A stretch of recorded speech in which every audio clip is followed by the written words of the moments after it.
নমস্কার। এই বর্তমান সময়ে পরিস্থিতিতে দাঁড়িয়ে যদি কোনো ছবি নিয়ে আলোচনা করতে হয়, আমি আড্ডা শব্দটা ইচ্ছে করেই উল্লেখ করছি না। কারণ এই যে আমাদের ৩ জনকে দেখছেন, আমরা কেউই আড্ডার মেজাজে নেই। আমরা আলোচনা করার মেজাজে রয়েছি। কুণাল সেন রয়েছেন আমার সঙ্গে, সৃজিত মুখোপাধ্যায় রয়েছেন।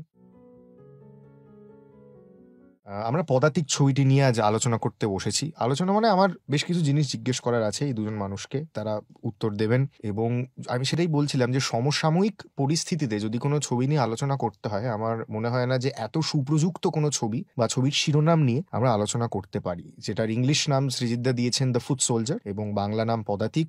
মৃণাল সেনের বায়োপিক, এবং মৃণাল সেনের ভূমিকায় শ্রী চঞ্চল চৌধুরী, গীতা সেনের ভূমিকায় মনামি। একটা অনসাম্বল কাস্ট, একটা স্টার কাস্ট তো রয়েইছে, কিন্তু let's try and delve deeper into Padatik. Welcome তোমাদের দুজনকে অ্যান্ড থ্যাংক ইউ। মানে it's an absolute pleasure sir. বিশেষ করে আপনি থাকায়, মানে সৃজিতদাকে আমার আগে সাক্ষাৎকার নেওয়ার সৌভাগ্য হয়েছে এবং যতবারই হয়েছে সৃজিতদাকে আমি বলেছি it's kind of a dream come true for every interview. He knows, I have told him on record.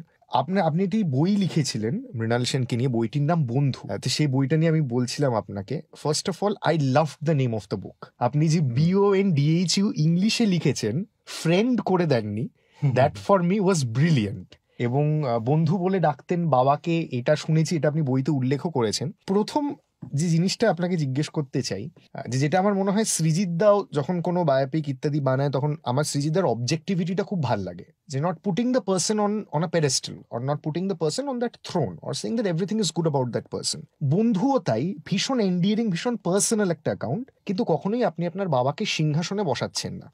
এই যে objective look towards a person, এটা কি অনেকটা বাবার থেকেই পাওয়া, নাকি as and when you have develop? জানি না, মানে হয়তো খানিকটা আমার বিজ্ঞান পড়ার অভ্যেস, খানিকটা আমাদের বাড়িতে ওই রেভারেন্স নিয়ে কোনো কিছু কারোর সঙ্গেই একটা খুব রেভারেন্সিয়াল সম্পর্ক ছিল না, সবসময় চ্যালেঞ্জিং একটা সম্পর্ক ছিল। আমাকেও বাবা চ্যালেঞ্জ করতো, আমিও বাবাকে করতাম। এবং বইটার ব্যাপারে আমি ঠিক করেছিলাম যে দেখো, আমি যদি একটা কেউ বাবাকে নিয়ে লেখে এবং প্রশংসা করে, তার কোনো ক্রেডিবিলিটি নেই। সুতরাং ওটা একমাত্র বিশ্বাসযোগ্যতায় পৌঁছয়ে যদি আমি অনেস্ট হতে পারি, আমি if I am true to myself, আমি সেটাই চেষ্টা করেছিলাম। সেম জিনিস যদি তোমায় জিজ্ঞেস করি সৃজিতদা, একটা বায়োপিক যখন বানাচ্ছ, আমি যদি পদাতিক ছবিটা আমি কেন দেখতে যাব, তার প্রথম কারণ যদি আমাকে দর্শাতে বলা হয়, তাহলে আমি ট্রেলারের প্রথম লাইনটাই বলবো। 1955 ফিল্ম ডিরেক্টর ওয়াজ বর্ন, তার পরের লাইনটাই তুমি লিখছো another one failed. So এই যে objective look towards a person, is it the most important thing while making a biopic, while deconstructing a person? Absolutely, otherwise it becomes a hagiography.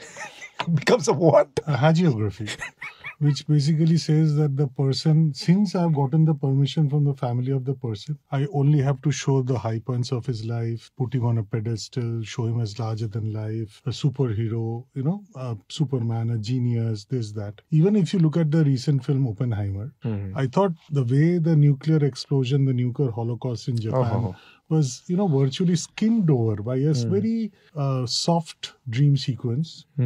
Just nothing. So my point is that is the moment in the film that the film stops being an objective biopic and becomes a semi-hagiography. I say semi because there was still a dream sequence. Ota na thakle puro hagiography hoye jeto ar ki. So that is something which I'm not interested in making.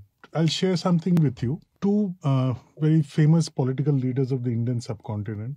এবার এই অবধি শুনে লোকজন বলবে যে আপনি বাংলায় এত জ্ঞান দেন, এতক্ষণ ইংরেজিতে বলছেন কেন? একটু বাংলায় সুইচ করে যাও। এই উপমহাদেশের দুজন অত্যন্ত খ্যাত রাজনৈতিক মানুষের বায়োপিক বানানোর অফার আমার কাছে এসেছিল, দুজনের, ঠিক আছে?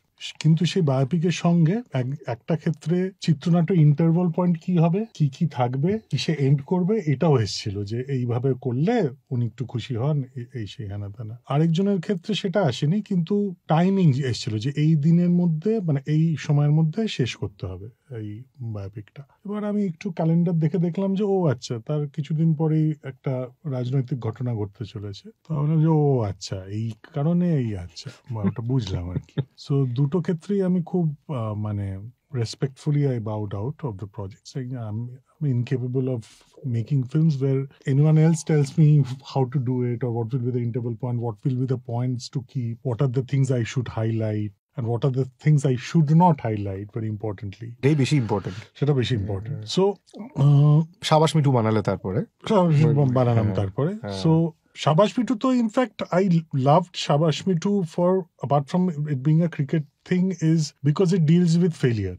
শাবাশ কিন্তু শেষ বলে 6 মারে না, মিতালি রাজ শেষ বলে 6 মেরে ইন্ডিয়াকে জেতায় না, মিতালি রাজ হেরে যায়, ইন্ডিয়া হেরে যায়। সেটাই একটা ছবির ক্লাইম্যাক্স। একটা স্পোর্টস ফিল্মের ক্লাইম্যাক্স হলো আমার হিরো বা হিরোইন এই ক্ষেত্রে হেরে গেল, কিন্তু হেরে গিয়ে কি হলো?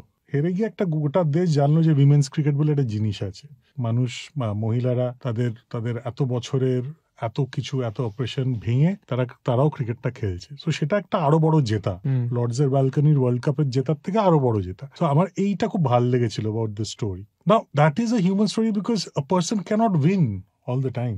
মানে লাস্ট বলে 6টা হয় না সবসময়, মানে বেশিরভাগ ক্ষেত্রেই হয় না। So what about those stories? এবং সেখানে কুনালদার assurance came as a breath of fresh air. আমরা একটি ছবি দেখেছিলাম, একসাথে বেরিয়েছিলাম, তখন কুনাল দামা এই কথাটা বলেছিলেন যে আমি তোমার পারমিশন দিয়েছি এবং তার সাথে এটাও বলছি যে please don't put my father on a pedestal because he was great in a lot of aspects but he was not so great in a lot many others. So paint the human picture because he was at the end of the day a human being. Even if he was a genius, he was a flawed genius.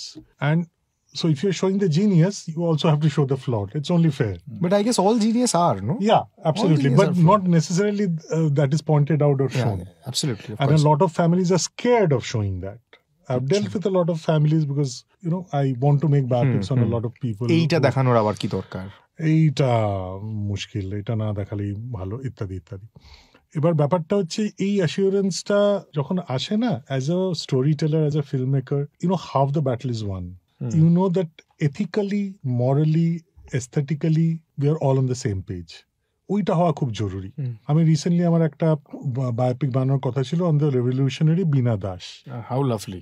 আমি দেখিয়েছিলাম in fact, তোমার পেজে তুমি দিয়েছিলে। কিন্তু আমি সেটা বানাচ্ছি না, আমি বানাবো না বিকজ যারা রাইট হোল্ডার তাদের অনেকগুলো শর্ত আছে, যে শর্তগুলো আমি মানছি না, which is why I am not doing it. So my point is either I make on my own terms or I don't make it at all. That is fine. And this is something লোকে বলে যে আপনার একটা short taking, use of music, it's more reminiscent of Tapan Sinha বা সত্যজিৎ রায়, মৃণাল সেনের যে influence সেটা তো রিলেটিভলি অনেক কম আমার সিনেমায়। আমার শর্ট টেকিং এ কম, কিন্তু আমার ফিলোসফিতে Mrinal Sen. Hashtag on my own terms এর অরিজিনাল প্রবক্তা তো মৃণাল সেন। আমি তো মানে 50 বছর পর সেই হ্যাশট্যাগটা দিয়েছি, ব্যোমকেশের সময় থেকে আমি চালু করেছি, কিন্তু এই হ্যাশট্যাগ প্রথম যিনি আনেন on my own terms is Mrinal Sen, এবং হি ইজ আনঅ্যাপোলজেটিক অ্যাবাউট ইট। মানে আমি কম বাজেটে কাজ করব, কারণ আমি ইন্টারফারেন্স চাই না, আমি কম বাজেটে কাজ করবো, আমি প্রডিউসারকে আমি এক্স্যাক্টলি যেটা মনে করছি, আমার যেখানে ফ্রিজ ফ্রেম দিতে ইচ্ছে করছে আমি ভাই দেব। এবার তুমি সিনেমা ক্রিটিক হয়ে আমার ছিঁড়ে খাও, তুমি অডিয়েন্স হয়ে আমাকে বলে যে আমার মাথার উপর দিয়ে যাচ্ছে, নিটোল শৈল্পিক ভাবে গল্প বলায় ধাক্কা খাচ্ছে, আমার কিছু এসে যায় না। এই যে শটাং একটা মানে খুব মজবুত শিড় দ্বারা কি খুঁজছে মেরুদণ্ড, হ্যাঁ মানে এটা মৃণাল সেন। মানে মৃণাল সেন একজন বলছে যে, মানে নিজেই বলছে যে স্টোরি, স্ক্রিন প্লে অ্যান্ড গিমিক্স। একজন বলছে গিমিক্স, বলছে যে হ্যাঁ মানে আপনারাই বলছেন এক্সপেরিমেন্টাল জিনিয়াস, আপনারাই বলছেন গিমিক্স, আমার দুটোর কোনোটাতেই এসে যায় না। আমি নিজের মতো ছবি বানাবো, এবার আপনার গিমিক্সও করবো রিমিক্সও করবো। হ্যাঁ মানে এইটা ওই সুমনদার একটা লাইন আছে, দৃষ্টিতে ঝরাও আগুন, ইতিহাস শেখে নেবে রুটি। ইতিহাস রুটি শেখে নেবে, তুমি দৃষ্টিতে আজকে যতই আগুন ঝরা। So that is Mrinal Sen for me, and that is how he is, মানে he is more in my spirit than in my cinema in terms of short taking and the technical aspects of cinema. কুনালদার কাছে যদি আসি, taking a cue from what just he said, সৃজিতদা একটা কথা খুব সুন্দর বললো যে I bowed out of 2 projects, কারণ আমার নিজের শর্তে করতে দেওয়া হচ্ছিল না এইখানে। এবং তারপরে সৃজিতদা বললো যে তার কিছু এসে যাচ্ছে না, মানে মাথার উপর দিয়ে যাক, অডিয়েন্স বুঝতে না পারুক বক্স অফিসে। কিন্তু Kunal sir, as a family, how difficult was it to deal with it? কারণ আমার আর্থিক সচ্ছলতাটা তার মানে তৈরি হচ্ছে না, আমি সেল আউট হয়ে যাচ্ছি না। সৃজিতদা যেটা বললো, আমি স্রেফ কয়েকটা টাকা নিয়ে অন্যের শর্তে একটা বায়োপিক বানাতে পারছি না, এবং এটা তো গীতা সেন ফেস করছেন, কুনাল সেন ফেস করছেন। তো how was that struggle, Kunal sir? তো মার এই ব্যাপারে খুব কম পাওয়ার এতে আরেকটা খুব বড় ফ্যাক্টর আছে, যে সেই সময় মা যদি বা সহ্য করতে পারতো, আমি অ্যাজ এ বাচ্চা ছেলে বাড়িতে সেটা একটা ফ্যাক্টর হয়ে দাঁড়াতে পারে। সেটাতে আমার মামা, অর্থাৎ আমার মায়ের পিস্তুত ভাই অনুপ কুমার, ওর কন্ট্রিবিউশন সাংঘাতিক বেশি। কারণ অনু আমাকে, আমি অনু বলতাম, মা বলতো অনু, তাই তার থেকে আমি অনু বলতাম। অনু আমাকে সেই আমাদের পুরো বাড়ির যে একটা এক্সট্রিম পভার্টি থেকে প্রোটেক্ট করেছে। অর্থাৎ আমার কোনোদিন অতটা অভাব সহ্য করতে হয়নি। আমি বরং অভাবটা দেখেছি যখন আমি ক্লাস 8-9-এ পড়ি, যখন একটু বোধ হয়েছে, তখন বুঝতাম বাড়িতে টাকার অভাব, ধার নিলে ধার শোধ করা যায় না। আমার মনে আছে বাবা একজন এখানে ফিল্ম লাইনে তিনি ধার দিতেন। হি অলসো ওন্ড একটা ওষুধের দোকান। তো প্রচন্ড হাই ইন্টারেস্টে, কিন্তু কোনো কোল্যাটারাল ছাড়া ধার নেওয়া যায়। তো খুব সামান্য টাকা ধার নিয়েছিল, তার মাসে মাসে ইন্টারেস্ট দিতে হতো 500 টাকা। এবং এই লোকটির টাকাটা ফেরত পাওয়ার কোনো আগ্রহ ছিল না, ওই ইন্টারেস্টটা পাওয়া। এবং আমার কাজ ছিল প্রতি মাসের শুরুতে গিয়ে সেই 500 টাকা দিয়ে আসা, 10,000 টাকার ধার। কিন্তু সেইটা প্রায় 2-3 বছর ওই 10,000 টাকা শোধ করার ক্ষমতা হয়নি। এবং সে ভদ্রলোক যদি 1-2 দিন দেরি হতো, তিনি খুব দুর্ব্যবহার করে ফোন করতেন। I dreaded that phone call, যে করে খুব খারাপভাবে কথা বলবে। কিন্তু ওই 10,000 টাকা যে শোধ করে দেবে সেই ক্ষমতাটা ছিল না। সুতরাং আমি পরের দিকে অনেক অভাবটা দেখেছি। আরেকটা যেটা বাবার ছিল, বাবা খুব বেহিসেবি লোক। খানিকটা যে বৈষয়িক হতে গেলে, এই চিন্তাগুলো করতে গেলে তো একটু বৈষয়িক বুদ্ধি দরকার হয় বা কেয়ারফুল হতে হয়। বাবা এতই কেয়ারলেস ছিল যে এইগুলো ভেবে দেখতো না যে এখনকার একটা অ্যাকশন তার কি হবে। তোমার ছবিতে একটা ঘটনা আছে, যখন প্রথমবার বিদেশে যাওয়ার একটা নেমন্তন্ন পেয়েছে ভেনিস থেকে, তখন ওরা নেমন্তন্ন করলো এবং একটা টিকিট পাঠালো, ইকোনমি ক্লাস টিকিট। তো বাবা বলল আমি যাব না। বাবা কিন্তু জীবনে প্লেনেই খুব কম চড়েছে, ইকোনমি ক্লাসের বাইরে তো কোনোদিন চড়েনি। কিন্তু এই যে গোয়ার তুমি, যেটা যে একটা বিদেশি লোককে তুমি কি একটা ইউরোপের ডিরেক্টরকে ইকোনমি ক্লাসে ক্লাসে পাঠাবে, তো হি টুক এ চান্স। আজকে অনায়াসে ভেনিস বলতে পারতো ওকে থ্যাংক ইউ। কিন্তু এইটা যে চিন্তা, এটা যে একটা হিরোইক দিক আছে যে ওটি ভেবেও তিনি করছেন। আমার মনে হয় না অতটা ভাবতো, ওই মোমেন্টারি একটা রিয়াকশন ওটা, যে অত চিন্তা করে। সুতরাং সেটাও খানিকটা হেল্প করেছে যে কালকে কি হবে, পরে টাকা জমবে কিনা, বুড়ো বয়সে কি করে চলবে, সেগুলো চিন্তা করার মানসিকতাটাই ছিল না। বাট সেটা তো নিশ্চয়ই মানে খুব একটা সহজ হতো না। না, বিশেষ করে যারা ফাইন্যান্সের দিকটা দেখছেন তার ফ্যামিলির, তাদের পক্ষে তো মানে আপনাদের পক্ষে তো নিশ্চয়ই, মানে আপনি বলছেন আপনার অভাব ছিল না, গীতা সেনের পক্ষে তো প্রচন্ড চ্যালেঞ্জিং হতো নিশ্চয়ই। মানে আমার মায়ের ওপর আমরা নানান ভাবে অত্যাচার করেছি। যেরকম আমরা বরাবর 2টো ঘরের বাড়িতে থাকতাম, একটা বসার ঘর, একটা শোয়ার ঘর। এবার বাবার কাছে সকাল থেকে লোক আসতে শুরু করতো, কাজের লোক, আড্ডার লোক, নানান রকম। মানে সেই সকাল 7টা থেকে রাত 11টা অবধি কনস্ট্যান্ট ফ্লো অফ লোক আসতে থাকতো। আর আমার তখন কলেজে উঠেছি, আমার বন্ধু বান্ধব আছে, তারাও সবাই 18-20 বছরের ছেলেপুলে, তাদের দলটা একটা আসতো। আমার মামা অনুপ কুমার, ওর কিছু কাজের লোক আসতো, কম আসতো। তো সারাক্ষণই ওই বাইরের ঘরটা ওভারফ্লো করে বেডরুমে আমরা সবাই এসে বসতাম। আমি মনে আছে আমার বন্ধুদের নিয়ে আমি 8-10 জন ওই ঘরে বসে আছি। মা কিন্তু আমি কোনোদিন ভাবিও নি আমরা যে মা সকাল থেকে, মার তখন কত 40 বছর বয়স, 45 বছর বয়স, শি ওয়াজ স্টিল ইয়াং, কিন্তু তার যে একটা প্রাইভেসি দরকার হয়, একটা নিজস্ব জায়গা দরকার হয়, আমরা কোনোদিন চিন্তাও করিনি। মা ওই ওর মধ্যেই এতগুলো লোকের মধ্যে অ্যাডজাস্ট করে নিজের মতো। লাভলি। সৃজিত দা, এই প্রসঙ্গ থেকে যদি একটু প্রসঙ্গান্তরে যাই, আমার তোমার ছবির বিষয় একটা যেটা খুব স্ট্যান্ড আউট ফিচার লাগে, that is your portrayal of Calcutta. You love the city, you hate the city also, you are obsessed with the city, you are frustrated with the city. এগুলো আমার মনে হয় এই কোয়ালিটিগুলো খুব মৃণাল সেনের ছবিতেও আমরা দেখেছি। আমি আবার এক্ষুনি বললে লোকে রেড়ে করে উঠবেন, আমি কম্পেয়ার করছি না। প্রথমত এটা রে নিয়ে আড্ডা নয়, সেন নিয়ে আড্ডা, কাজে রেড়ে করে ওঠার কিছু নেই। দ্বিতীয়ত আমি কম্পেয়ার করছি না, আমি বলছি just the portrayal of city in both the film makers films across time lines. যদি মৃণাল সেন 2024-এ থাকতেন সৃজিতদা, পদাতিক যদি তার বানানোর আরেকটা সুযোগ হতো, বা কলকাতা 71 বা কলকাতা 24 বানানোর যদি একটা সুযোগ হতো, how would he have seen that city? একটা শহরে যেখানে এরকম একটা নারকীয় ঘটনা ঘটছে, এটা যেমন সত্যি, তেমন ওই 14ই অগস্টের মাঝরাতের ঘটনাটাও তো সত্যি, স্বতঃস্ফূর্তভাবে লোকের নেমে আসা। Do you think Srijit that this is a Calcutta Mrinal Sen dreamed of, and you have kept that Calcutta in Padatik? Absolutely. আমি 14 তারিখের অনেকগুলো ছবি এবং ভিডিওর সঙ্গে একটা এরকম ছবি শেয়ার করেছিলাম, যেটা পরে ডিলিটও করে দিয়েছে, কারণ প্রচুর মানুষ এটা ভুল বুঝেছেন যে আমি আমার ছবি প্রমোশন করছি। এটার জন্য আমি আপলোড করিনি। আমি আপলোড করেছিলাম এইটার জন্য যে ছবিটা দেখে মনে হচ্ছিল, মানে অ্যাঙ্গেলটা এরকম ছিল যে প্রচুর মানুষ হাত ধরে আছে আর ওপর থেকে মৃণাল সেন এরকম ভাবে দেখছে। তো I really thought I missed him that night. And I thought he was Should have been the leader of that march. he should have been, he would have been একদম প্রথম সারিতে থাকে, মানে আক্ষরিক অর্থেই পদাতিক। আক্ষরিক অর্থেই পদাতিক। এবার মানে it was such a poetic picture and I thought that this is a person of all people, মানে ওখানে ওই হোর্ডিং আর কাউকে মানায় না, কোনো ফিল্ম মেকারকে মানায় না। কলকাতার বা ভারতবর্ষের আমি বলবো যদি একটা মুখ ওখানে থাকতে পারতো, that was the man who was there in that picture and I really missed him that night because আমার মনে হচ্ছে যে মৃণাল সেন দেখলে খুব ওনার ভাল লাগতো যে তার এলডোরাডো এখনো মরে যায়নি, তার এলডোরাডো এখনো বেঁচে আছে। তার এলডোরাডো এতটাই বেঁচে আছে যে আমার ৭৭ বছর বয়সী মা সে আমার সাথে গেলই না প্রোটেস্টে, বললো যে তুই তোর মতো যা, আমি আমার মতো যাবো। আমি বললাম তুমি কি চল, আমি না, আমি রিক্সা করে আলাদা যাব, তুই তোর মতো যা, এটা আমাদের দুজনের আলাদা প্রোটেস্ট। ফেসবুকে লিখেও ছিলে? হ্যাঁ, মানে আমি তখন ওই ভিড়ের মধ্যে চিন্তা করছি না, আমি না কিছু শুনবেই না। তিনি পেশায় ডাক্তার, সো তার অবভিয়াসলি আরো অনেকগুলো সেন্টিমেন্ট কাজ করছে, তার প্রচুর বন্ধু আরজি করে পড়াশোনা করছে, সে নিজে এনআরএস, কিন্তু এই তাকে তো রাতের পর রাত জেগে হাউস স্টাফ শিফটটা করতে হয়েছে। ফ্রেটার্নিটিটা জানে তো, সে তো জানে, তাকেও কোনো না কোনোদিন সেমিনার রুমে ঘুমোতে হয়েছে, সো সে জানে।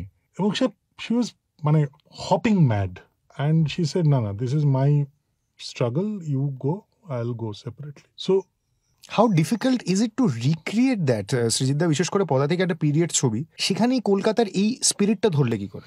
এটা আমার খুব সাহায্য যিনি করেছেন তার নাম হলো মৃণাল সেন।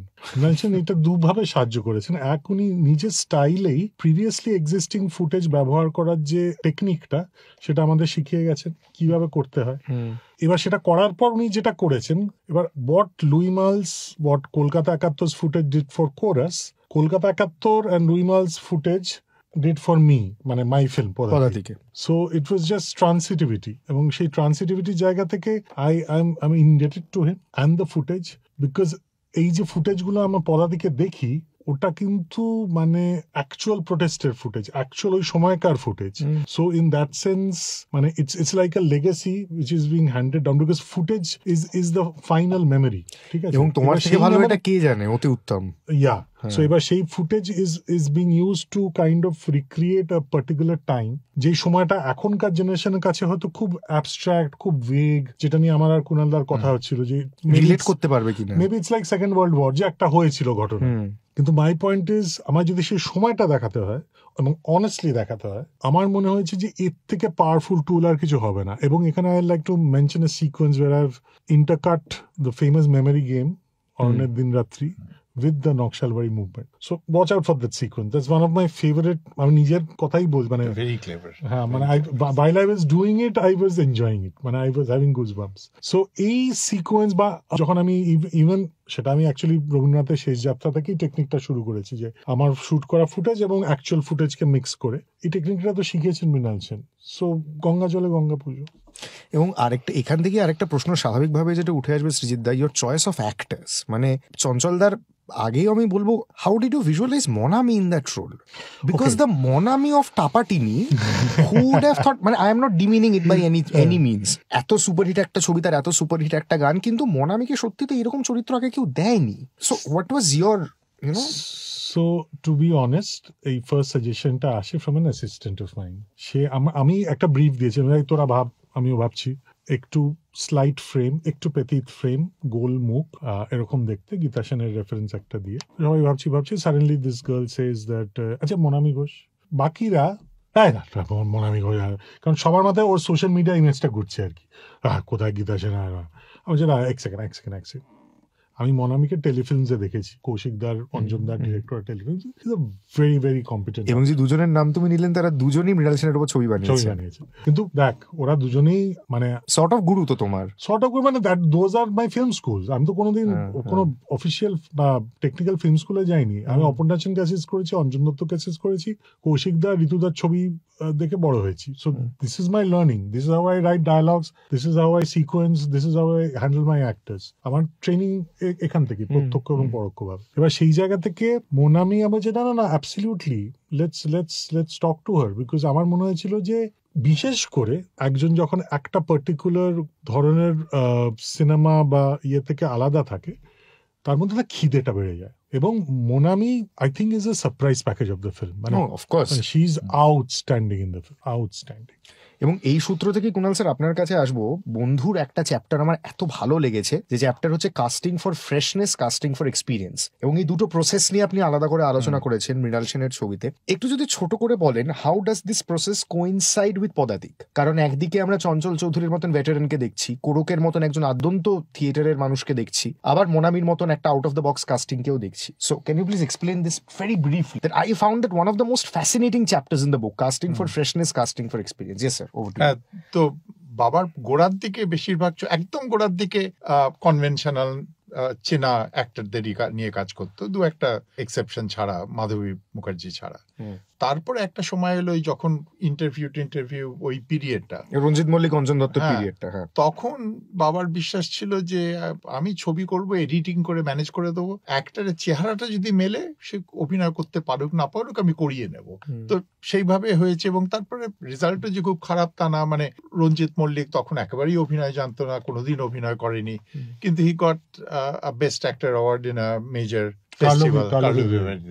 তো ইট ওয়ার্কড। কিন্তু তারপরে যখন বাবার গল্পগুলো আরো কমপ্লিকেটেড হতে শুরু করলো, যেখানে চরিত্রগুলো আরো কমপ্লেক্স, এবং একবার যেই লোভটা পেল যে শাবানা, স্মিতা পাটিল, নাসিরুদ্দিন এদের মতন অভিনেতার সঙ্গে কাজ করা, তখন he found it very difficult to go back, যে আবার ওই, কারণ দুটোর প্রসেসটা এত আলাদা। কারণ এই প্রথম দিকে যাদের করতো তাদের সবকিছু বলতো, এখানে মাথাটা ঘোরাবে, একটু নিচু হবে, মাথাটা নিচু করে তারপরে এটা বলবে। বেরাজ আমি তো দেখেছি আজকে যখন শাবানা বা স্মিতা এদের সঙ্গে কাজ করছে, বাবার শুটিং একটা সিনের আগে অন্য কথা বলতো, যেটার সঙ্গে ছবির স্ক্রিপ্টের কোনো যোগাযোগ নেই, just to explain the mood, explain the thinking, অন্য একটা উপন্যাসের গল্প, কোনো একটা চরিত্রের গল্প। আর এই অভিনেতাগুলো they were good enough to understand the spirit of it, তারপরে তারা নিজেদের মতন করে নিত। এখানে তো এরা দুজনেই অ্যাকমপ্লিশড অভিনেতা। কোরাকো আমি ওকে আগে চিনতাম না। আমি যেহেতু কুণাল স্যার বললেন, আমি স্যার জাস্ট 2 সেকেন্ড নিচ্ছি আপনার থেকে।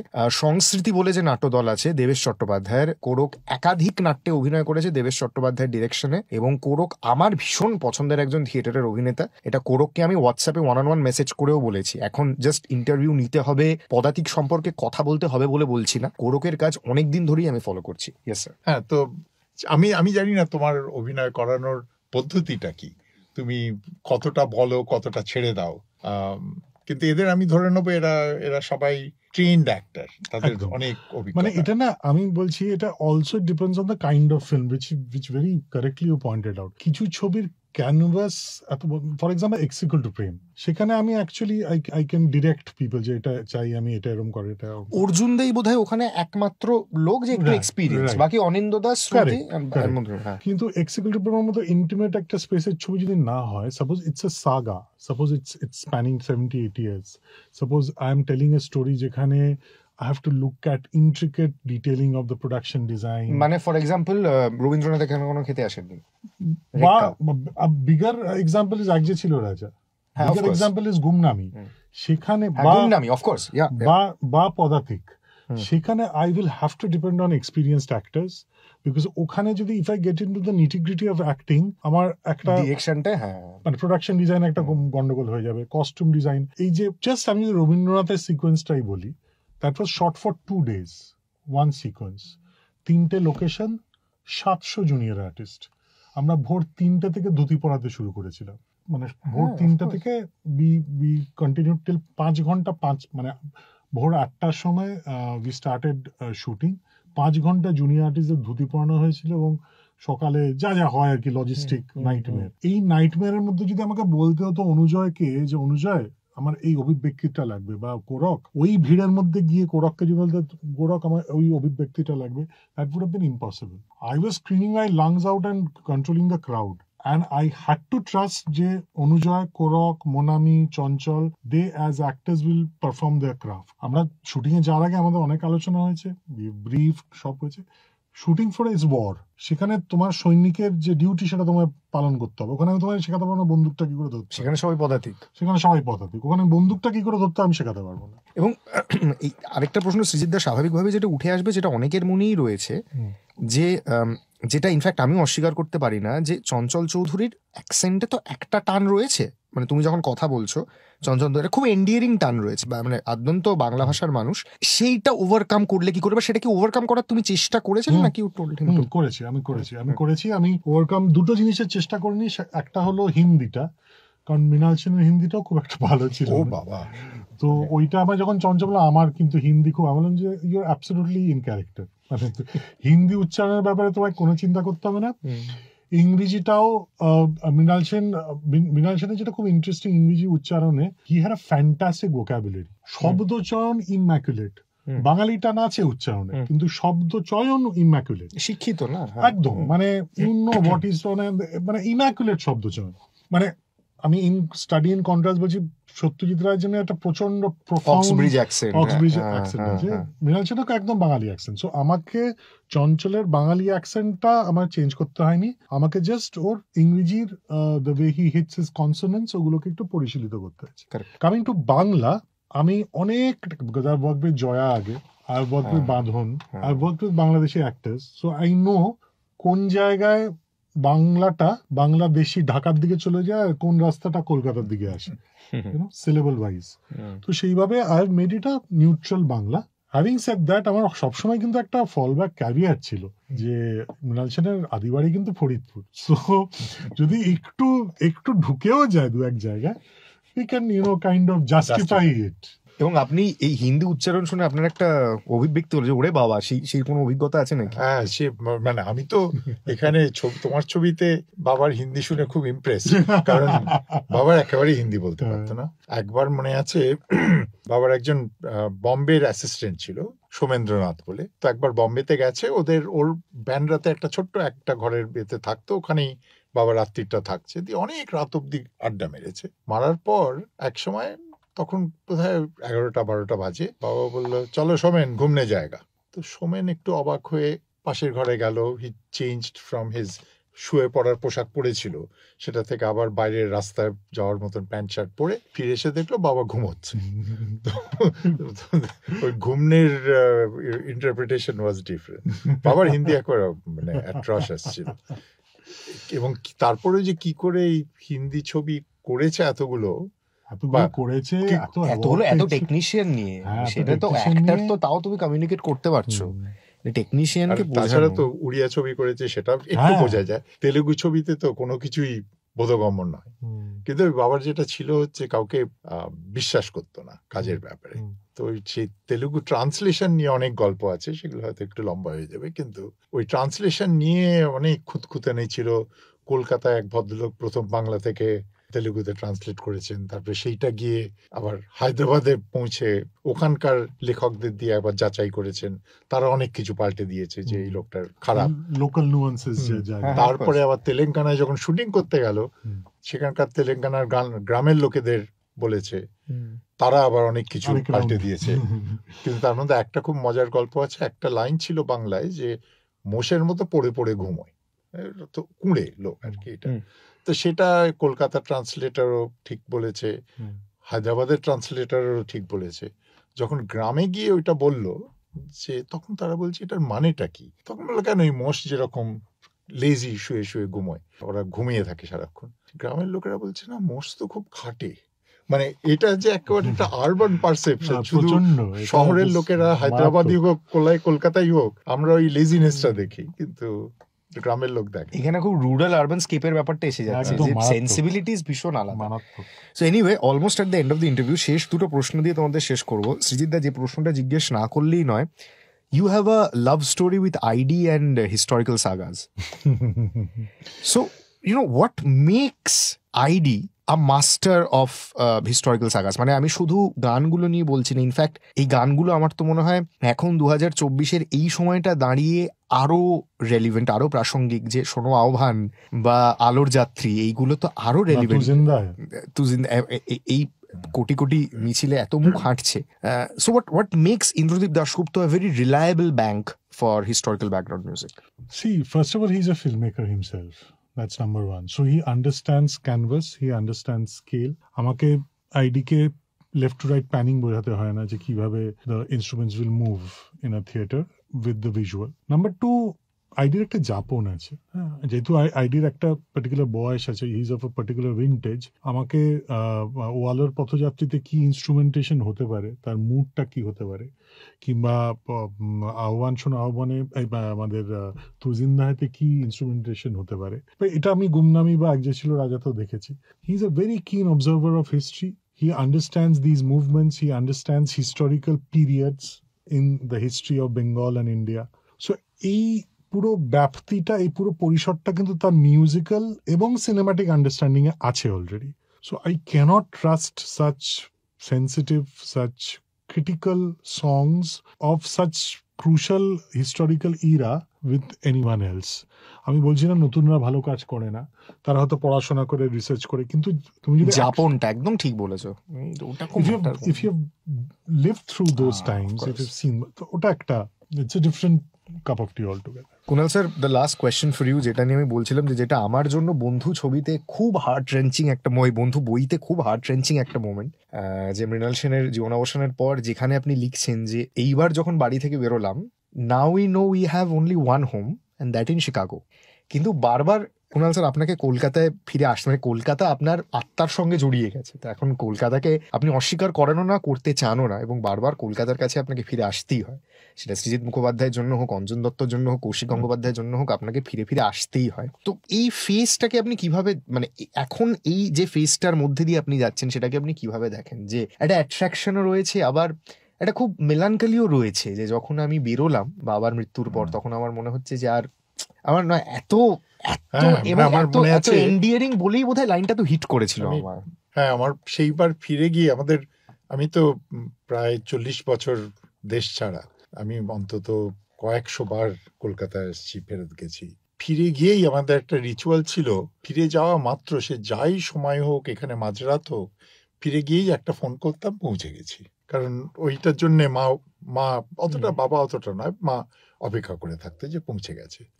তো সেইবার বাড়িতে ঢুকে হঠাৎ আমি বুঝলাম যে আমার কাউকে ফোন করার নেই, কেউ ওয়েট করছে না আমার জন্য, ফোনটার জন্য। তো এখন কলকাতার সঙ্গে হয়তো আমার সম্পর্কটা পাল্টাবে, তার কারণে এতদিন পর্যন্ত আমি আসতাম যখন, আমি খুব ওই বাবা মার দেখাশুনো করা, বাড়িতে থাকা, আর কিছু হতো না, আর কোথাও যেতামও না, আড্ডা ফাড্ডাও খুব একটা মারা যেত না। এখন আশা করছি যে পরের থেকে এলে ওই পিছু টানটা থাকবে না, আবার কলকাতার সঙ্গে একটা যোগাযোগ হবে। কিন্তু কলকাতায় ফিরে ফিরে আসতেই হবে। হ্যাঁ, সে তো বটেই। এবং পদাতিকদেরও বারবার ফিরে ফিরে আসতে হবে, আহ্বান শুনতে হবে, আলোর যাত্রীদের হেঁটে যেতে হবে, কারণ আমাদের এখন কলকাতা শহরে বসে বুঝিয়ে দেওয়াটা খুব দরকার যে তু জিন্দা হ্যায়, এটা আমাদের বুঝিয়ে দেওয়াটা খুব দরকার। এবং তাই জন্য আমার মনে হয় পদাতিক একটি অত্যন্ত, সৃজিতদার অনুমতি না নিয়ে বলছি, একটি অত্যন্ত রাজনৈতিক ছবি, একটি অত্যন্ত বড়, এবং শুনুন, সব ছবির সঙ্গেই রাজনীতি জড়িত থাকে। এটার জন্য আপনি আমাকে আঁতেল বলতে পারেন, অর্ধশিক্ষিত বলতে পারেন, but I stick to my belief, every film is a political film, every film, মানে you cannot keep the political narrative out of any film. তো এই পদাতিক ছবিটি রাজনৈতিক, সমসাময়িক, প্রাসঙ্গিক, গুরুত্বপূর্ণ, এবং এই চারটি বিশেষণই আপনি মৃণাল সেনের সঙ্গে অনায়াসে খাপ খাইয়ে দিতে পারেন, এবং সেখানেই আমার মনে হয় পদাতিকের সার্থকতা। পদাতিক দেখুন, দেখান, এবং কলকাতা শহরের পাশে থাকুন। ধন্যবাদ।